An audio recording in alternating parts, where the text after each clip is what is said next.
The African Petroleum Producers Association conference takes place this week in Abuja, where delegates chew over the current state of the global oil market. The chief host is Nigeria's junior oil minister, Dr. Kachikwu, and he speaks to a range of issues that include technology, clean energy, and local content, among other things. Let's take a listen.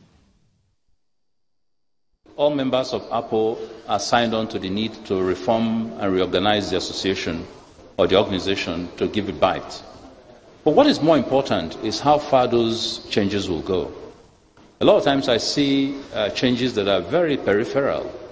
They don't go to the heart of the issue. And today I challenge my colleagues to be able at the end of today's session to do dramatic things to enable this organization to survive. And let me set the scene set.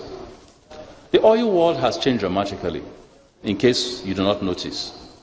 A lot of us worry about the fact that today oil is at 40% the price it was 3 or 4 or 5 years ago.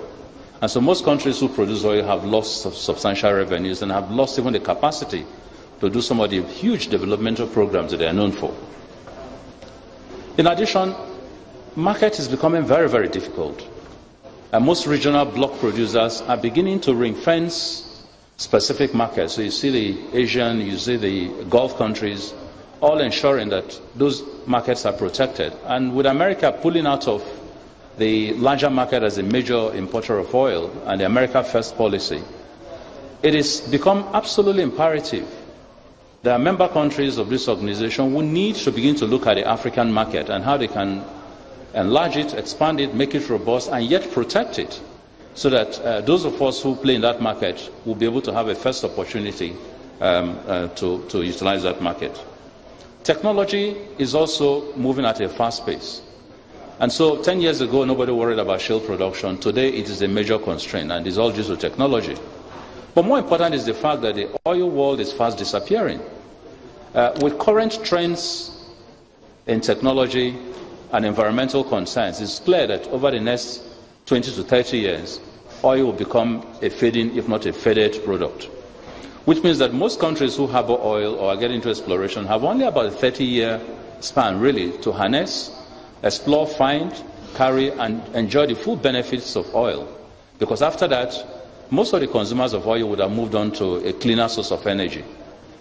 Today, you will find that most countries are passing regulations that are saying that electric cars will become mandatory, in some as early as in the next 4 years. So clearly, very quickly, you will find our typical filling stations, typical products that are sold in these stations beginning to disappear. So if we do not make the dramatic moves that are essential, to get this organization to a point of rapid transformation of the oil industry in Africa, we would have wasted our time.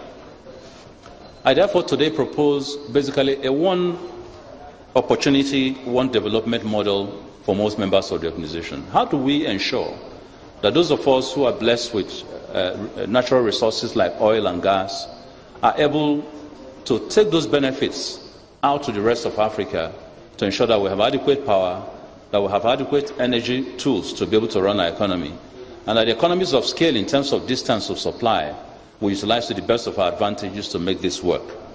So you see, therefore, that because of the challenges that the oil sector poses, the expectations from you today is not one of a conservative movement from point A to point B. It is rather one of a radical transformation of this organization to make it be worth your while.